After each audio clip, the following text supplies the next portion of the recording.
Hi there ನಮಸ್ತೆ. ನಮ್ಮ ಅಕ್ಕ ಹಬ್ಬಕ್ಕೆ ಮನೆ ಕರೆದಿದ್ಲು. ಸೊ ನಾನು ಮೈಸೂರಿಗೆ ಹೋಗಿದ್ದೆ.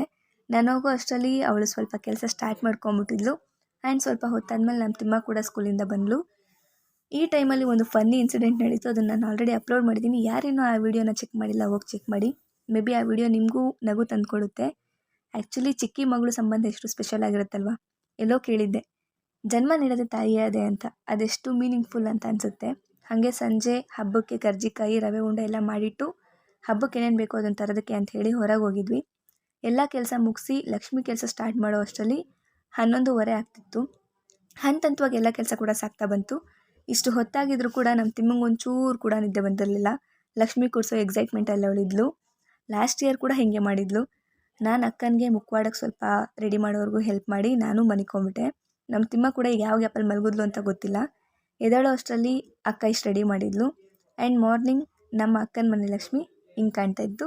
ಆ್ಯಂಡ್ ನಮ್ಮ ಮನೆ ಪುಟ್ಟ ಲಕ್ಷ್ಮಿ ಹಿಂಗಿತ್ತು. ನೆಕ್ಸ್ಟ್ ನಾನು ಪೂಜೆ ಮಾಡಿ ತಾಯಿ ಮುಂದೆ ನನ್ನ ಕೋರಿಕೆಗಳನ್ನ ಇಟ್ಟೆ. ಆ್ಯಕ್ಚುಲಿ ನನ್ನ ವಿಶಿಂಗ್ ಲಿಸ್ಟು ಸ್ವಲ್ಪ ದೊಡ್ಡದಾಗೇ ಇತ್ತು.